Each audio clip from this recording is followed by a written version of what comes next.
Welcome to another podcast by Denise, your host of Denise's Dialogue. Any questions or comments about today's podcast, please email her at denisesdialogue@gmail.com.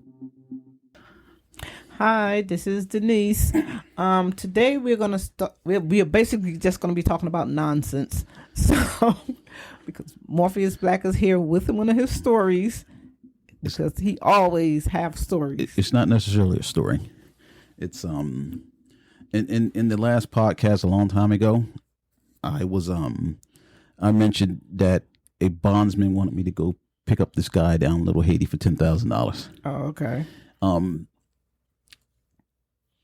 the reason I said I did have a story about that is I used to work in a advanced repair, and there's multiple stories from that too. But I'm gonna finish it up talking about the neighborhood of Little Haiti in Miami. Okay. All right. The first story is I had a ticket I was working on where a guy was saying his home security system wasn't working. When I spoke to him, he stated that people were coming in his house, changing things around. He said somebody stole his refrigerator, and Somebody stole his refrigerator and from his house? Yes. And somebody was messing with the wires. So I'm sitting there talking to him, and the more I spoke to him, the more I realized that he was crazy. Yeah. Now, at that point, when I was working, I didn't meet these people face to face. It was just I was on the phone with them. Oh, okay. And I'm sitting there going, this fucking dude is crazy. So he took that ticket, and what I did with that ticket was, okay, after I got all this information, I looked at some of the sensors on his alarm system and realized that one of them wasn't working. So I asked him, did that window ding when he opened it up? He said, no, they disabled that so they can get in the house. So I told him, I said, sir, you need to call the police. He said, you have no. to be inside the house to disable it? Well, it wasn't working, so most likely the battery probably died. Oh. So he said he called the police, and they didn't do anything, which I think is bullshit. So I said, okay, so what I did was I scheduled for a truck roll for this guy because I was actually concerned about him. Scheduled the truck roll, found out which tech it went to, and he was one of the techs that I knew, so I called the tech up, and the tech was like, nah, man, he's crazy. He said, down in his basement, you open the trap door in the back of the house, you go down under the building. He said, I had to run some wire down there while I was down there. He called the police and said somebody's under his house digging a hole. Even though I just literally walked out of his house down and stapled the wires. So I said, okay. And I said, he also said somebody stole his refrigerator. He said he lives in an apartment. Nobody stole his refrigerator. They moved it out the kitchen and put a new one in. So I'm sitting there like, I said, so this dude is actually batshit crazy. He said, yeah, he's crazy. I'm just glad when I was there, the way he's acting, he didn't have any weapons to, to do anything, but he's actually crazy. I said, so what you need to do is, and I'm talking to him the whole time the phone calls are being recorded. I said, so what you need to do is you need to flag that on the account that something's wrong with this dude and let your supervisor know. Now that back then we could put things on the account that, a lot of techs put down exactly what the issue was. But I said, inform your supervisor, something's wrong with this dude. And if something happens, you can let them know that I was on the phone today and these phone calls are recorded. Okay. Yeah. That makes sense. Yeah. So now let's talk about the next story I had. And as you know, that my job was XH repair when I was doing that job in X1. Yeah. So the next one I had, this guy called in. Well, he didn't call in. He called in, said there was something wrong with his cameras. What happens was when the tech in the field couldn't fix the camera, but they knew it was working, they would let their dispatcher know. The dispatcher would, if they couldn't fix it, they would call advanced repair, which is the department I worked in. And while they was on the phone, a lot of times they don't have time to work on that ticket, so they create a ticket number and put a ticket in the system. And they let the customer know they got to work on it. Somebody's going to call you. So I pulled that ticket out. The guy was talking about how he got 2 cameras that are not working. So what I did with him was told him, I need to access the cameras. Can you give me your password? If you don't mind, I'll assist you to change it afterwards. So he said, no, you can have the password. So I'm looking at these cameras, right? Both of them are online. He just couldn't see them in the app. So I said, go on the touch screen. Can you see them? They said, I can see them on the touch screen, but I can't see them in the app. So now I'm looking at it. I said, one camera was sitting on a dresser pointed at the bed. The other camera was like he had a canopy bed and the camera was up on top of the canopy pointing at the bed. Okay. And wait. Yeah, from the position they were now, how big those cameras are, that's not something you can hide. So whoever was in that bed knew was in the bed. I said to him, I said, you sure you want me to look at this camera? I said, I can turn it off. No, man, I get down like that. Okay. Yeah, I get down like that. You should see some of the video. I download it. What the hell? And that point he took me because I'm like, why would you make videos of something that goes out on the internet that you got to download? Anyway, the problem he was having with his cameras was something going on with his password was only showing half this. I don't know what. By the time we wiped his information out of the system and he put it back in, everything started working. So that's led me to think that something didn't flow through in the back end with his password where he couldn't see those cameras. And then once we got it all set up, all his other videos start popping up on the screen. So I told him, okay. So I told him. You didn't see that though, right? You can see like the little icon of it. Oh, okay. So I told him, I said, this is what you need to do. Make sure you change your password. That way nobody has it but you. Guess what he was doing? What? He was the very first OnlyFans website. Really? He was selling that fucking password. $20 a month. Wow. Yeah. He told me so. I said, so you never set he said, I never set my alarm. He said, I'm not using it for that. He said his video clips are online. Call the price for people make a lot of money doing that now.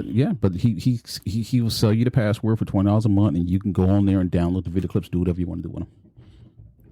I didn't get into how much you get because once he started telling me all that stuff, I kind of like said, let me hurry up and wrap this up because that has nothing to do with me or my job. But told him I'm glad I was able to get him working again.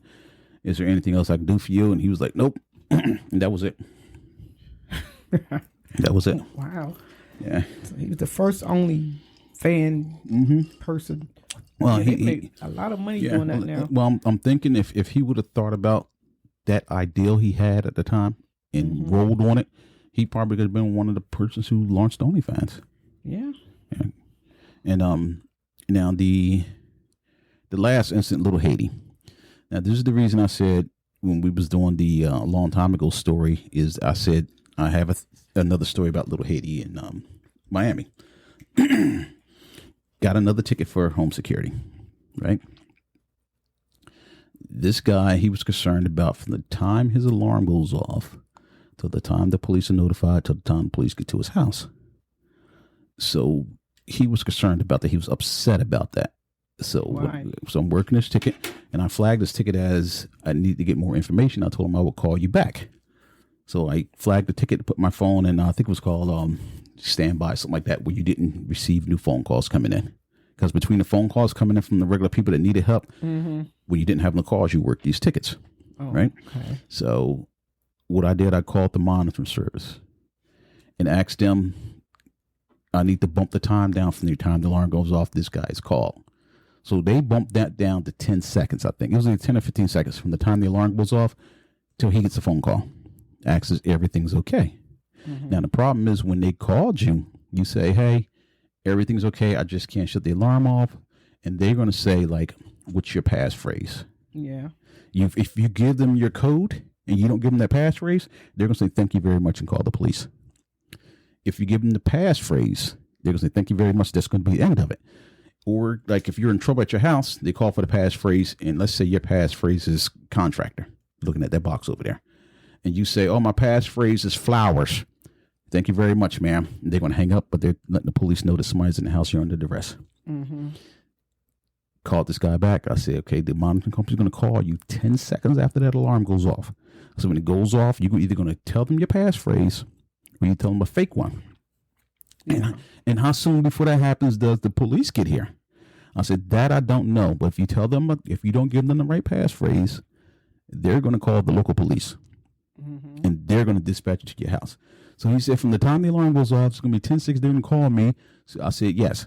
So he goes, it could be anywhere from 7 to 10 minutes before the police get to my house. I said, that all depends on how far you live from the police station, if there's a car in the area. Yeah. Oh, man. You know where I live at, right?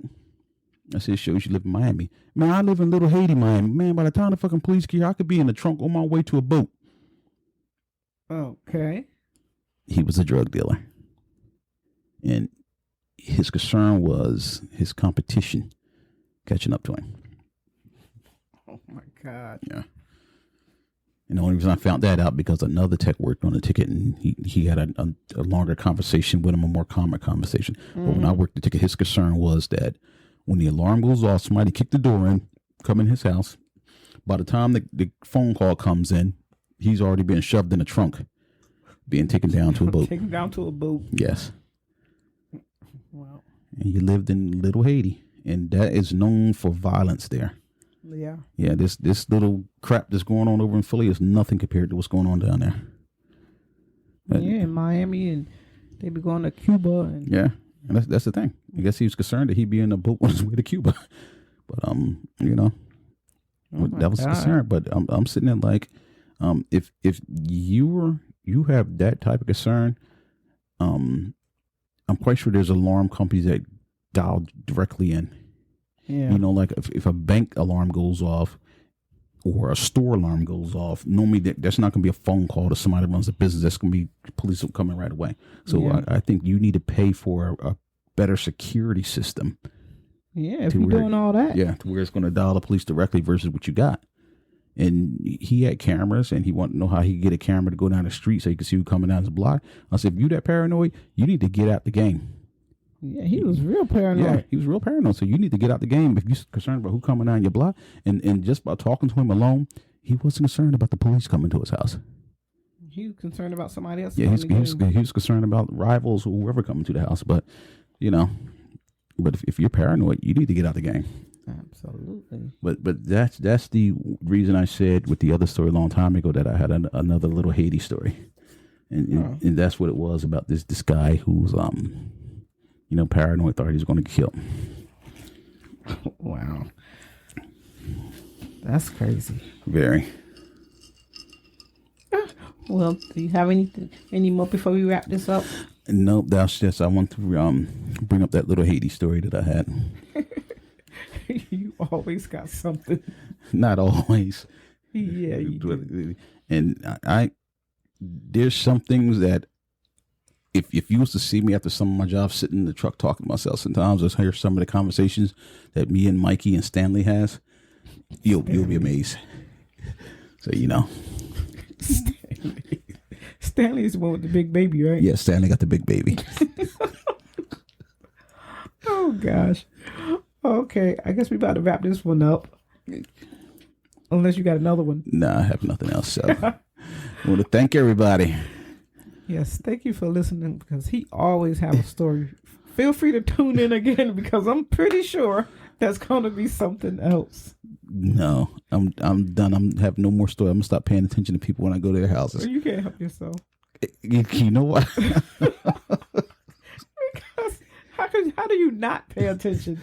You have no choice because, like I said, you got to be a chameleon with a lot of them because people be complaining, people be doing this, people doing that, and some of the stuff is downright funny, but you can't laugh at these people in their face. Yeah, you got to wait till you get outside. You got to wait till you get outside or something like that. But, like I said, if you get 6 people together that do the job I do, you'll probably have a year's worth of stories. Just listen to different things, and you'll be amazed. I'm amazed just listening to them. I'm not even there. Anyway. Yes, anyway. We are about to wrap this one up. All right. All right. You guys, tune in again to Denise's Dialogue. You never know what you're going to hear on this channel. Denise's Dialogue. Thank you. Batman. Good night.